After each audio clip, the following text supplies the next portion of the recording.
Alright guys, welcome back to the video. So in this one we're going to be talking about everything you need to know about walnut before you try and use it in a project. So the first and probably most important thing to know is that there are multiple different species of the walnut tree.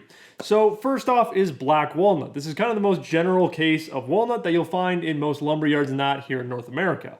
Black walnut is native to North America and is what you'll kind of find around like the Minnesota region, that kind of area of the world.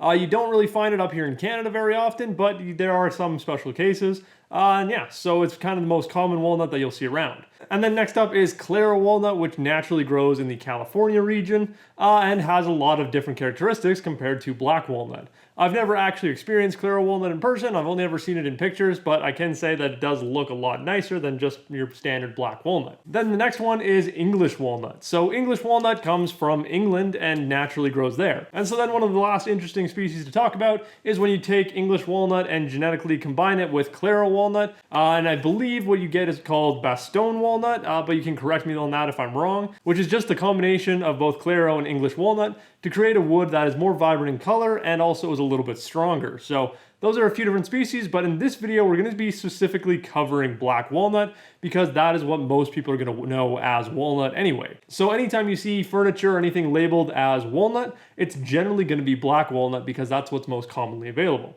If someone's going through the effort to use Claro, Bastogne, or English walnut in a project, they're going to make sure that you know it. So in the title of the video or in the title of the piece, there's going to be something about what type of walnut in specific it is.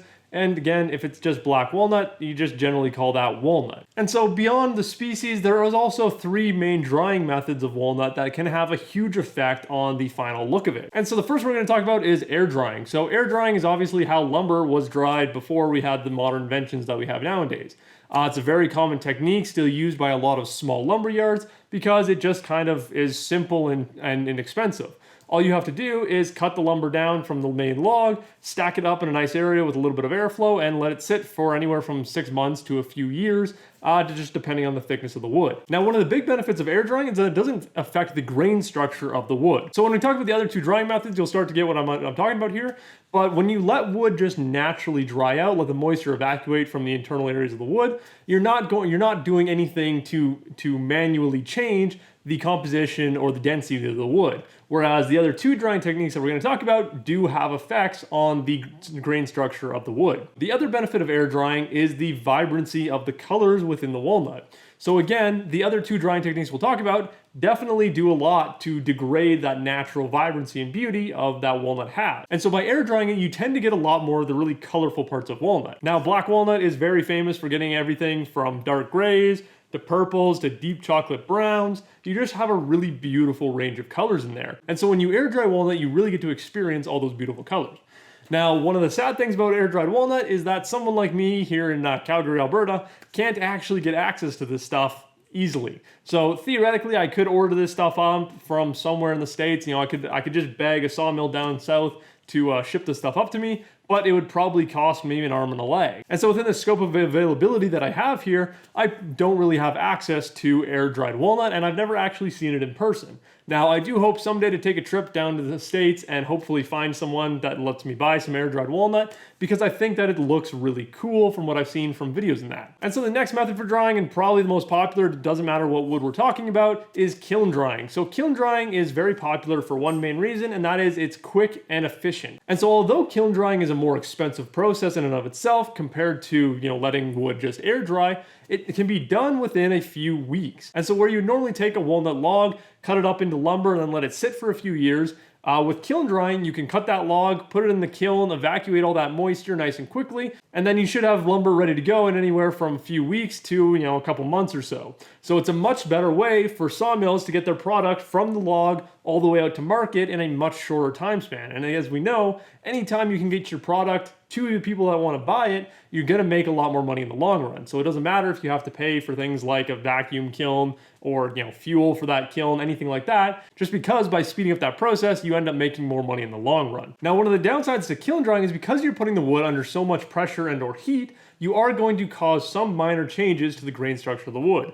It's kind of unavoidable. So your wood is going to become slightly more brittle. The other difference between your air-dried and kiln-dried walnut is that the kiln-dried walnut is going to generally have less vibrant colors. So they're going to be slightly more toned down compared to air-dried walnut. but they still are going to have those nice dark purples, deep chocolate browns, and some gray streaks and tan streaks all the way through it. And so then the last method is steam drying. Now this sounds very counterintuitive. You're putting in a lot of hot moisture into this wood in order to dry it, but what this does is by using steam to superheat the moisture inside of the wood, it helps turn the moisture in that wood into steam basically, and helps it evacuate into the space. So it's very similar to kiln drying, but now you just have moisture included into the equation, which has some very interesting effects on the walnut. And so one of the main reasons that companies choose to steam walnut is because it takes a wood that is generally very chaotic, has a lot of different colors in it, and has a very different heartwood and sapwood color, and it basically takes all of it and just makes it all the same color. It's a very interesting way of working with a wood because it's so different from anything else. So when you look at something like cherry, we all know that, cherry heartwood and cherry sapwood are two very different colors. And so you can see here that this piece of walnut has a large heartwood section, but has this little strip of sapwood down the side. And so if you were to steam this piece of walnut, what would happen is that heartwood section and that sapwood section would become much closer in color. Now the downside to steaming walnut is that you lose a lot of the different colors and the vibrancy within the wood. So some of the samples I have here, this is a small offcut panel of some steamed walnut, and then this is a piece of just normal kiln dried walnut. Now there is quite a big difference in the color tones within these two different pieces. This section of steamed walnut has very muted colors and has much more consistency across all the pieces. Now again, this is a panel made up of 3 different pieces, so the fact that they all look the exact same is pretty impressive. Whereas when we look at this piece of kiln dried walnut, we've got a big purple streak going up the side here, we've got lots of light little tans going through there, we have some deep almost black streaks going through, and then same thing with these other offcut pieces, we also have some blacks and some grays mixed in there too, whereas you're not going to see that kind of color variation in your steamed walnut. And so one of the things you have to be aware of with steamed walnut is that the grain structure is going to become much more brittle. Now I don't know if this is across every piece of steamed walnut, but I can say that it has happened on every piece of steamed walnut that I've worked with. So I don't know if it's just the place that I buy from has a weird steaming method, or it's just all steamed walnut in general, but from my experience, steamed walnut is going to have a very brittle grain structure. And all I mean by this is that generally speaking, your wood is going to be just fine. It's going to be like working with normal walnut, but you are going to get sections that just fall out, areas where the grain just isn't holding in by anything and will just fall out, and you'll get these weird gaps. So it can be avoided by just cutting out those areas, or you can fill it with some epoxy or something, but it is something you have to be aware of. The other thing is that no matter how high of a grit you sand steamed walnut to, it always seems to come back a little bit fuzzy. And so I've tried literally everything to make this fuzziness go away, but it just seems like it's one of the downsides to steamed walnut. So if I was going to be making something like a tabletop or something out of walnut, I definitely would not recommend using steamed, just because again, I've never had good luck with it. I think as a panel on the side of a cupboard or something, it looks spectacular because you get nice consistent coloring all the way through. But one of the downsides is every single one of those panels feels fuzzy to the touch, which is just a strange characteristic, but it's something that is definitely worth noting. And so with those 3 drying methods in mind, let's talk about my personal experience with them. So again, like I said, I've never actually worked with air dried walnut just because it's not available around here. But kiln dried and steam dried walnut I've used for very specific reasons in multiple different projects. So as far as steamed walnut goes, I've used this in the walnut tea cabinet, the craftsman pie cupboard, and the desk that I built for my office. All 3 of those projects, I wanted to use steamed walnut specifically for that reason, that I didn't want a whole bunch of different colors. I didn't want that super vibrant, crazy grain structure that it has, because I just didn't want that look. I wanted very clean, straight grain panels with a really good, consistent color across them, which is one of the big benefits of steamed walnut. And so on the flip side, if you look at the trunk that I built a while back, that was made from kiln dried walnut and has just super vibrant and just amazing, spectacular color all the way through it. And I really like it for that purpose and reason. Same with the desktop that is on my desk. The trim that I put on there in the breadboard end was all made from kiln dried walnut just because it looks so much better than the steamed walnut. And so it really depends on the project that you're doing as to whether or not you're going to go with air dried, kiln dried, or steam dried walnut. If you're doing something where the main structure of the piece is made of something like white oak and you're using walnut as kind of an accent, in that case, I would generally go with something like steamed walnut because it's a little bit more subtle. It's not going to take away from the overall piece.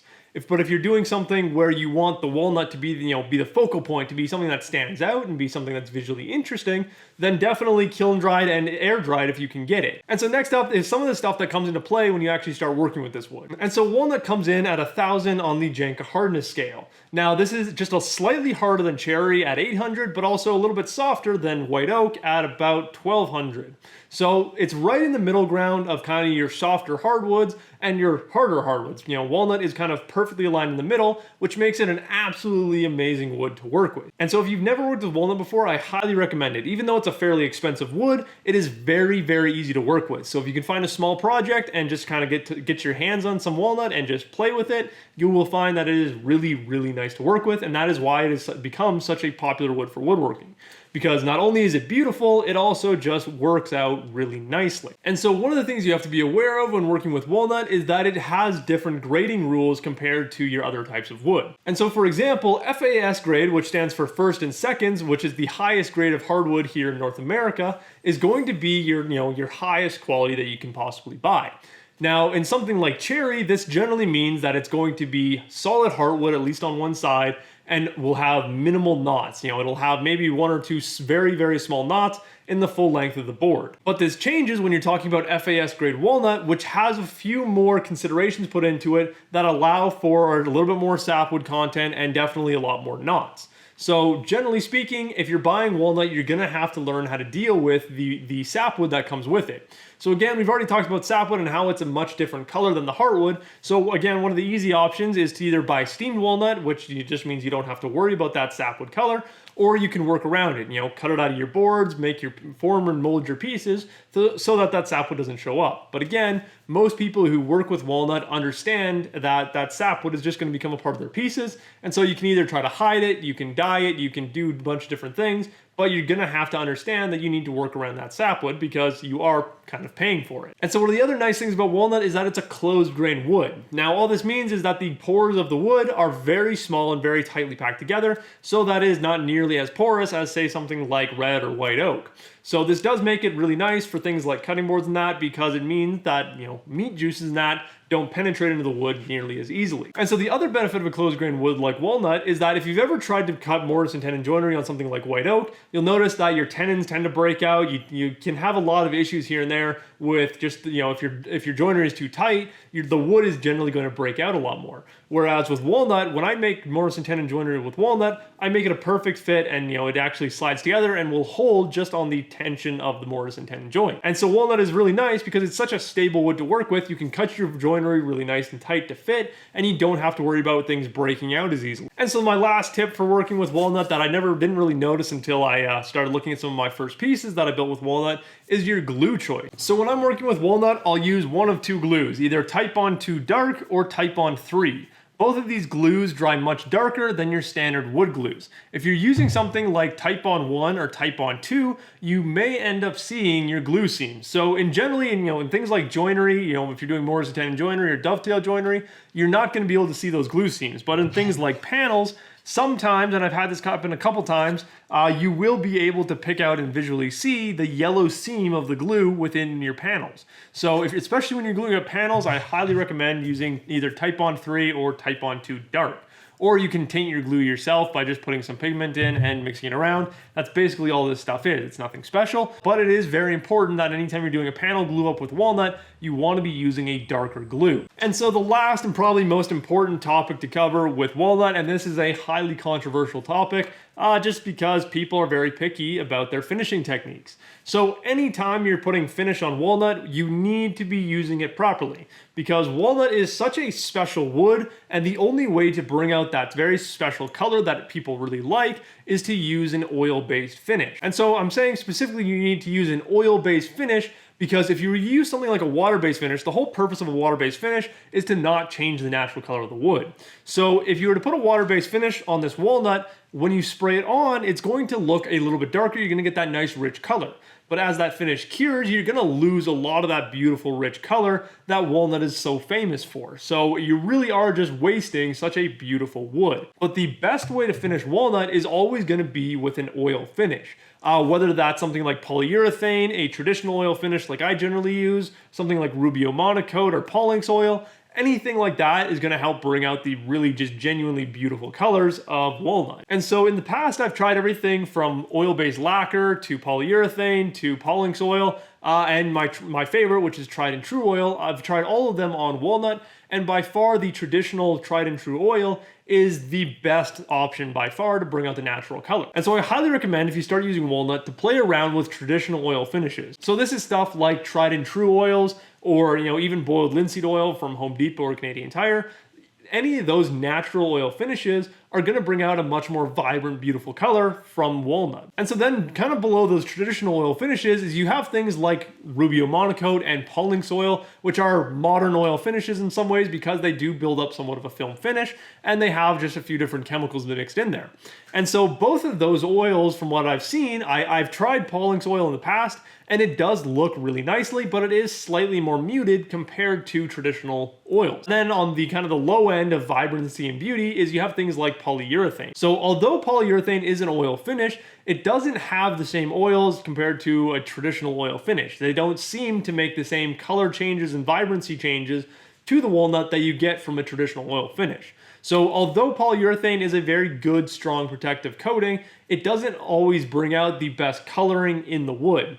My recommendation, if you're working with walnut, I would highly, highly recommend working with some form of a traditional oil finish. Whether that's tried and true, boiled linseed oil, Maker brand finish, I believe is the same kind of traditional oil finish. And there's a whole bunch of other ones on the market. Pretty much anything that is linseed oil based is going to give you an amazing result. But definitely do your own testing and make sure that you know which finish you like before you actually try and put some finish on a project, because depending on what finish you use, it will greatly change the overall look of the wood. And so I do hope you guys found this video useful. If you have any questions, feel free to leave them in the comments down below, or you can find my email on my website and you can ask me questions there. I'm always happy to answer and help you guys out. So as always, guys, I hope you enjoyed this video and I will see you in the next one.